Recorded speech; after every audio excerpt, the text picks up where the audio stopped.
Good morning, and welcome back to Daily Dhamma, a letter to our children. Today is December 21st, and our reading is We Put the U in Gulag. If only it were all so simple. If only there were evil people somewhere insidiously committing evil deeds, and it were necessary only to separate them from the rest of us and destroy them. But the line dividing good and evil cuts through the heart of every human being. And that is Aleksandr Solzhenitsyn, The Gulag Archipelago, Volume 1. We can spot someone else's character defects from miles away. We might need to shift the beam in our own eye just a bit so we can get a better look at the mote in theirs, but we can do that. It's easy to forget that when I am disturbed, there's something wrong with me. So, what is it?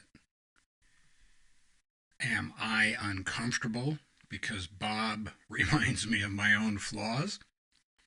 Do I take pleasure from his discomfort? Is this schadenfreude? Do I get off on someone else's misery? Not for sure.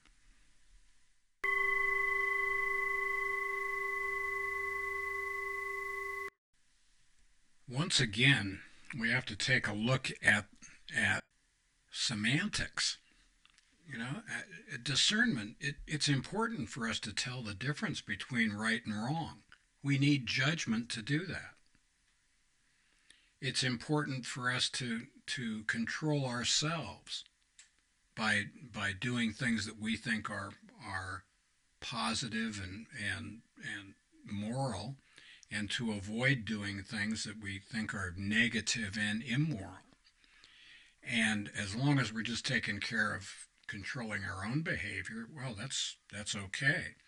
Unfortunately, people get in big groups, and we do this most notably through the government. And the government is a blunt instrument.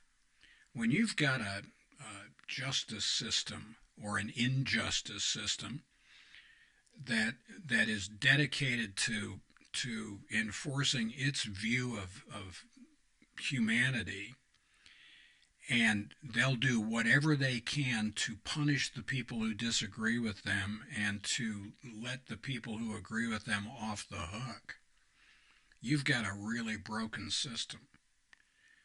The Gulag Archipelago is just one good example.